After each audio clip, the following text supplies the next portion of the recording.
एक गांव में एक छवि नाम का किसान था जो अपने पत्नी ललिता के साथ रहता था।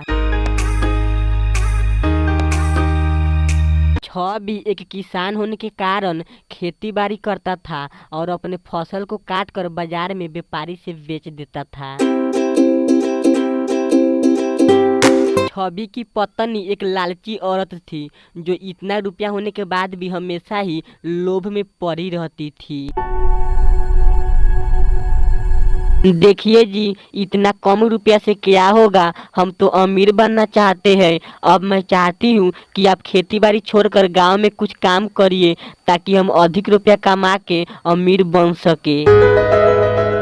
देखो ललिता, तुम एक लोभी मत बनो। हमारे पास जितना है उतना में ही सब्र करनी चाहिए। नहीं नहीं, अब मुझे आपका एक भी बात नहीं सुनना है। मुझे अमीर बनना है तो बनना है। बेचारा छवि अपने पत्नी से तंग आकर गांव में काम की तलाश करने लगता है। आर्यन, क्या तुम्हारे संपर्क में कोई काम है? मैं कुछ काम करना चाहता हूँ। नहीं नहीं छवि भैया, मेरे संपर्क में तो कोई काम नहीं है, लेकिन अगर मुझे कोई काम मिलेगा तो मैं आपको जरूर ही बताऊंगा। छवि काफी देर तक इधर उधर काम की तलाश करता है पर छवि को एक भी काम नहीं मिल पाता है। फिर छवि उदास होकर जंगल में एक पेड़ के नीचे बैठ जाता है।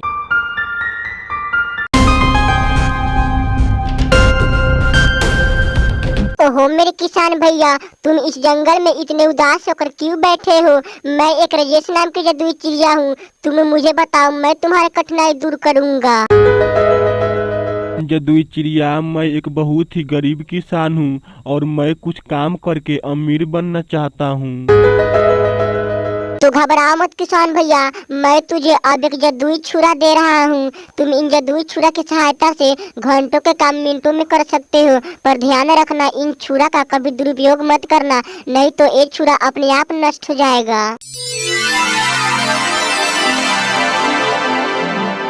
जदुई चिड़िया द्वारा दिया गया छुरा को लेकर छवि अपने घर खुशी खुशी आ जाता है।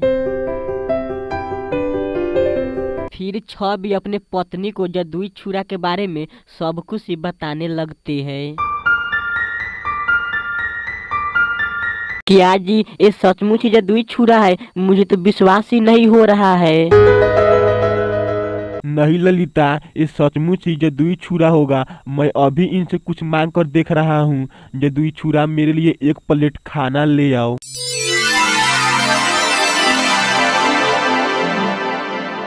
ललिता, अब तुम्हें विश्वास हो गया ना कि ये सचमुच ही जदुई छुरा है?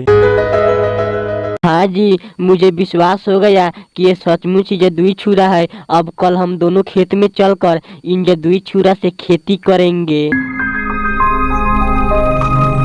अगले दिन छवि अपने खेत में आकर जदुई छुरा की सहायता से कुछ ही मिनटों में सारा फसल काट लेता है।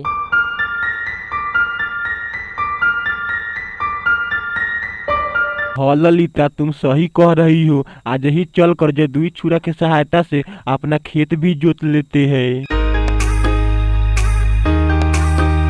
फिर छवि जदुई छुरा के सहायता से कुछ ही मिनटों में खेत भी जोत लेता है।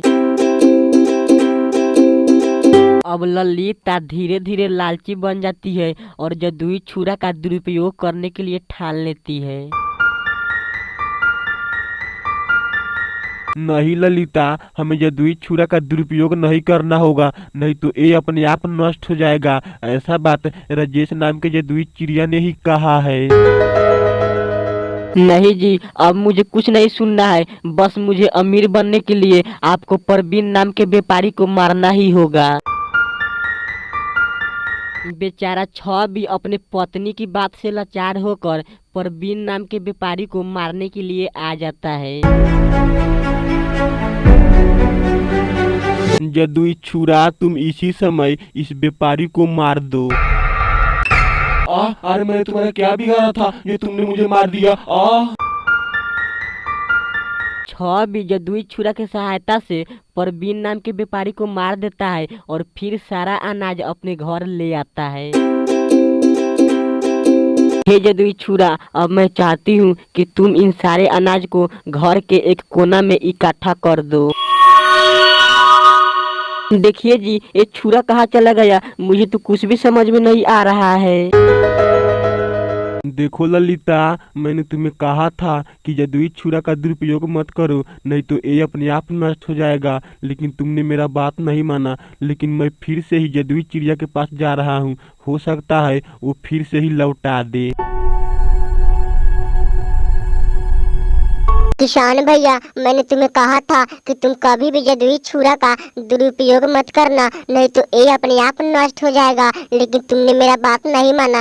अब मैं उसे वापस नहीं कर सकता हूँ। जदुई चिड़िया का बात सुनकर छवि बहुत ही उदास हो जाता है और फिर अपने घर वापस आ जाता है। ललिता अपने किए गए लालच का बहुत ही पछतावा करता है और फिर रो रो कर अपने पति से माफी मांगने लगता है।